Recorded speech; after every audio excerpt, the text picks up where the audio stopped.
L'invité du jour. L'invité du jour, c'est vous, Agnès Pannier-Runacher. Bonjour. Vous êtes la ministre de la Transition énergétique. Vous êtes en charge des questions de carburant. Le constat d'abord et les réponses ensuite. Constat d'abord, au moment où l'on se parle, est-ce que vous pouvez nous dire où est-ce qu'on en est?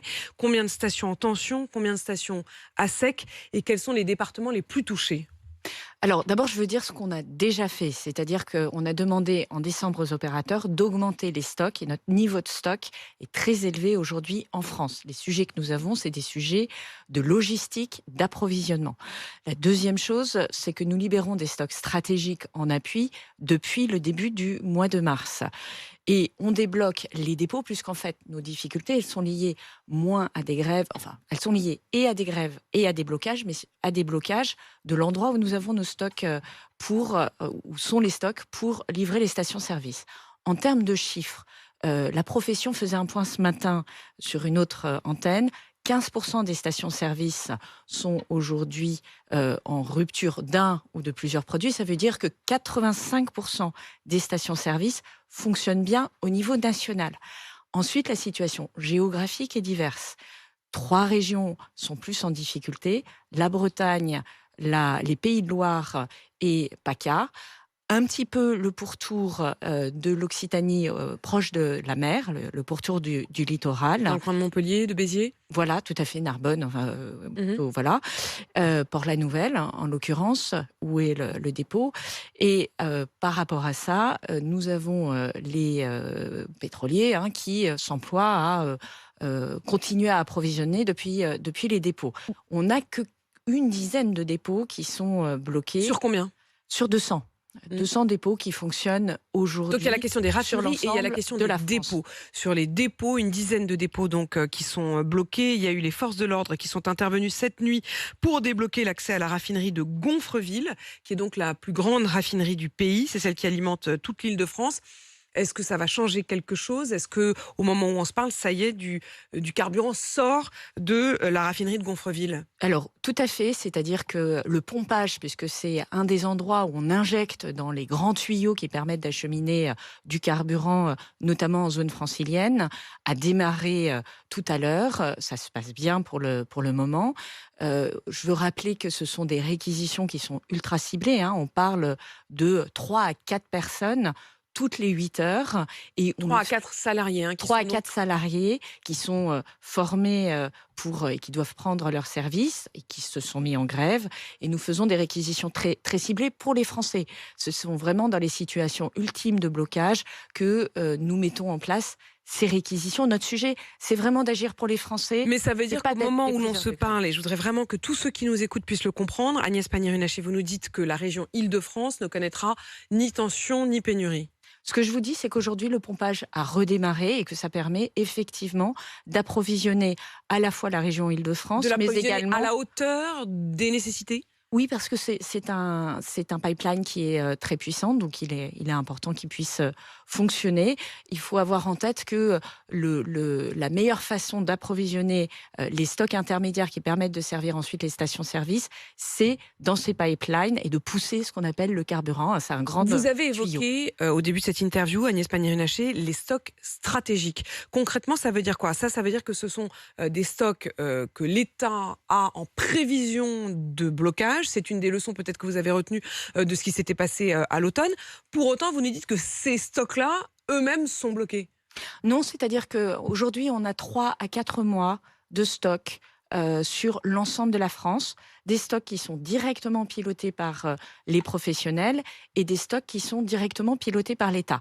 On fait face pour tout type de crise. Ce n'est pas nécessairement des blocages ou des grèves. Vous pouvez avoir d'autres difficultés qui interviennent. Ça fait partie du plan de résilience que nous avons en lien avec la défense, en lien avec l'intérieur. Et vous les utilisez Aujourd'hui, nous les utilisons ces stocks-là pour faciliter la vie des professionnels, puisque l'enjeu, c'est de faire en sorte que le maximum... Et ils sont à quel niveau, là ? Ils sont encore très bien remplis. Je vous dis 3 à 4... Ça veut dire quoi? C'est 100%, 3 à 4 mois de stock sur l'utilisation du carburant dans notre pays.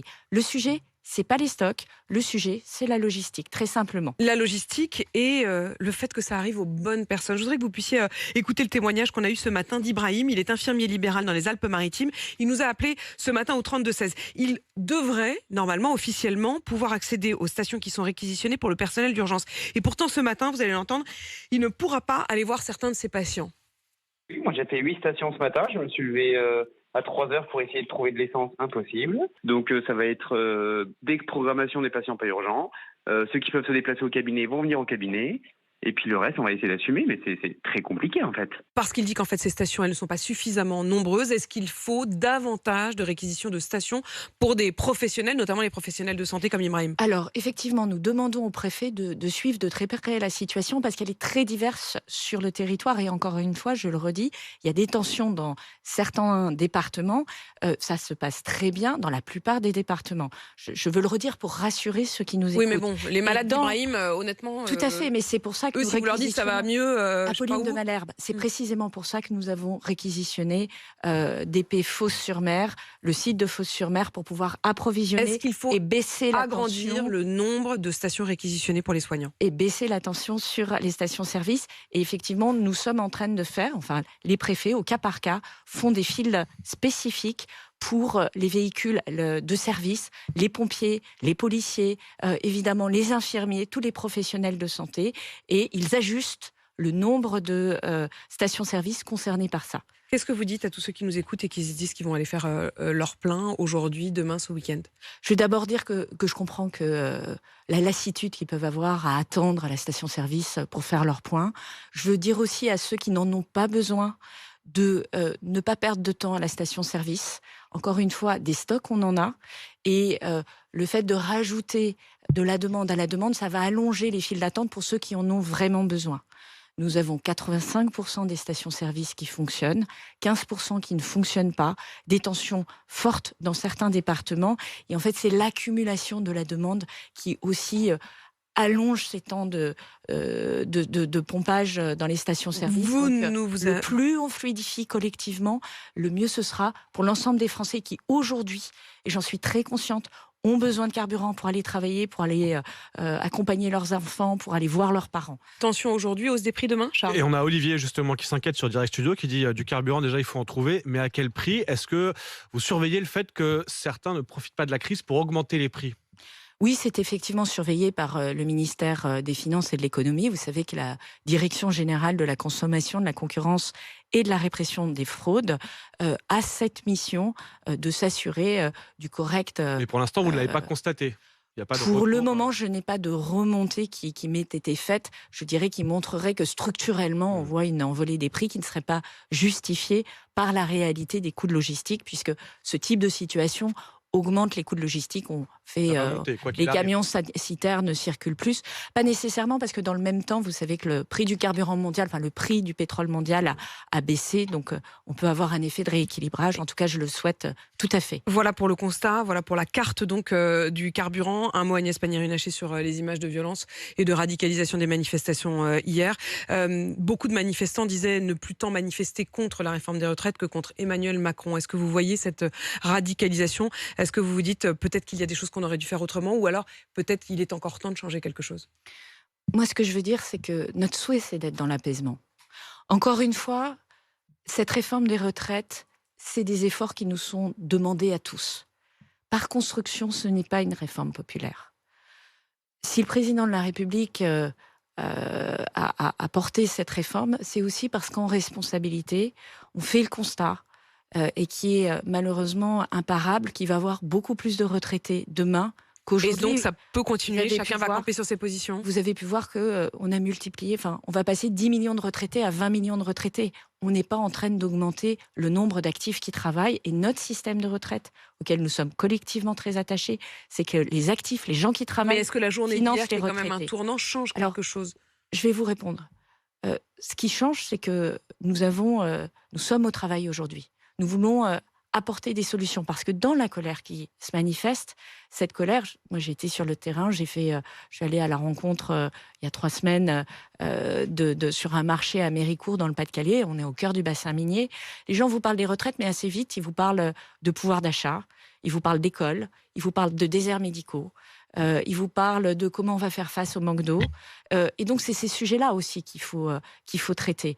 Je pense que la réforme des retraites, elle cristallise aussi des angoisses par rapport au futur des Français et que, en responsabilité, nous devons répondre, nous devons apporter des réponses très concrètes à ces sujets-là. Comment je trouve un médecin près de chez moi sans attendre des mois?